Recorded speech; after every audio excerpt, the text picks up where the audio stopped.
Okay, this is assignment number 2 for chapters 4 through 8. I just wanted to discuss with you a little bit about the 4 theories. So the first one is the social disorganization, and that was developed by Clifford Shaw and Henry Mackay.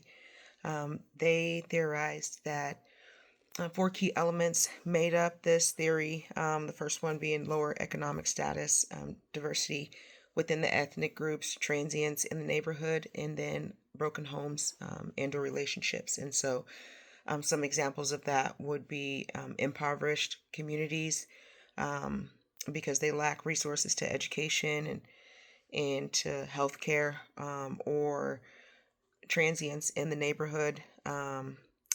People coming and going, with, um, I guess I would say, not a stable job. However, no longevity within the neighborhood or that community um, would decrease investment within the community, which could prove to be lower social interactions or social control within the neighborhood, taking care of the neighborhood, um, making sure that there aren't people living in abandoned houses and graffiti on the walls and broken windows and broken into cars and things like that. The second one would be the differential association theory, which was developed by Edwin Sutherland. And he theorized that criminal behavior is taught or learned through social interactions and associations like friends or family or even small groups. Um, Basically, what he said is that these behaviors are taught and learned, but not a genetic disposition or disposition to crime.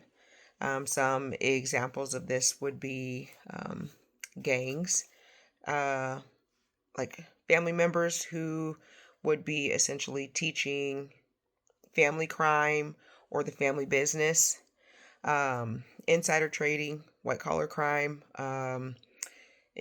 people who are well off and are making good money, having careers, but still, you know, committing fraudulent behaviors, criminal behaviors and activity. Um, Essentially, any time where being exposed to this crime is considered favorable more than punishable. Um, as far as the crime being taught or learned, that could be with behaviors, like I said, teaching the family business, attitudes, exposure to attitudes, their environment. Yeah. The third one is subculture theory, and that was developed by Albert Cohen. And he basically just explained how certain groups develop their own rules or values outside of the mainstream culture. It sometimes can lead to people who are looking for their own way to fit in or to feel respected or seen. Examples of that could be gangs or specialized organizations like extreme survivalist, militia, or cults. And lastly, the labeling theory.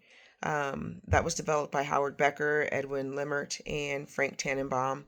Um, their theory suggested that labeling could lead to increased deviance and or criminal behavior, and that takes place when society negatively labels a person's actions. It could lead to a negative response from that individual, increasing negative or criminal behavior.